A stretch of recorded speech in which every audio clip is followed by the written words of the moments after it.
Eto na, talagang nagpapalakas na ang team ng Magnolia Hotshot dahil sa panibagong import na kinuha nilang kapalit dito kay Glenn Robinson. Itong 2013 NBA 4th overall pick na si Shabazz Muhammad na naglaro noon sa Minnesota at Milwaukee Bucks at may previous game dito sa San Miguel Beermen noong 2022 Governors Cup. At ngayon nga mataas ang kumpiyansa nitong si Coach Victolero na mas magagawa nga ngayon na sumabay ng Magnolia dahil sa import na to. Tara't pag-usapan natin yan.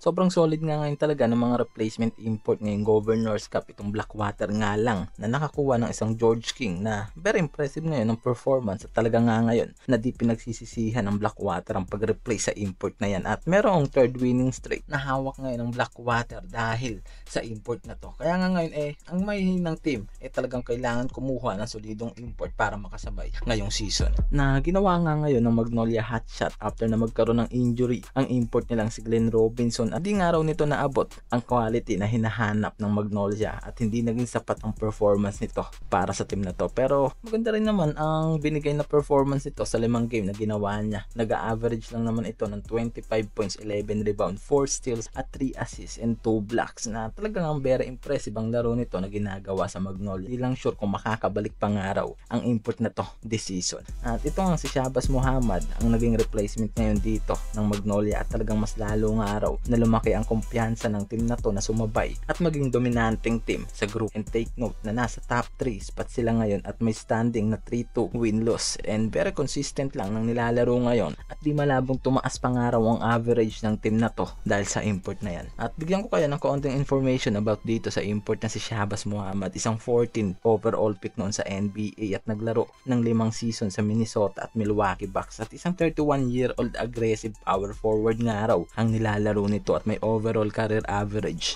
sa NBA na 9.0 points and 31.8 point percentage nito para sa 3 point and not bad sa skill nito para sa isang power forward. At naglaro na din sa San Miguel Beermen last Governors Cup at may career high lang naman to na 57 points sa SMB kaya naman talagang malaki rin ang expectation ng buong Magnolia sa import na to. At ngayon nga after ng harmful game ng mga ito sa first round ng Governors Cup inaasahan na lalo na ngayong mag-iinit ang Magnolia sa group dahil sa bagong import na to at ngayon nga malaki ang kumpiyansa ng mga to lalo na itong si Coach Chito Victolero na magagawa pa nila na mas lalong pagandahin ang run ng buong Magnolia Hotshot sa mga susunod pa na game at sigurado kung mabilis na maa-adapt nitong si Shabazz ang environment sa team ng Magnolia at ang sistema na tumatakbo dito di malabong maging dominanteng team ang Magnolia para sa Group A. At kung isa ka sa mga panatiko ng team na yan at ng iba pang mga teams at players sa PPA League mag-comment down ka na at mag-subscribe at patuloy na suportahan ng aking channel.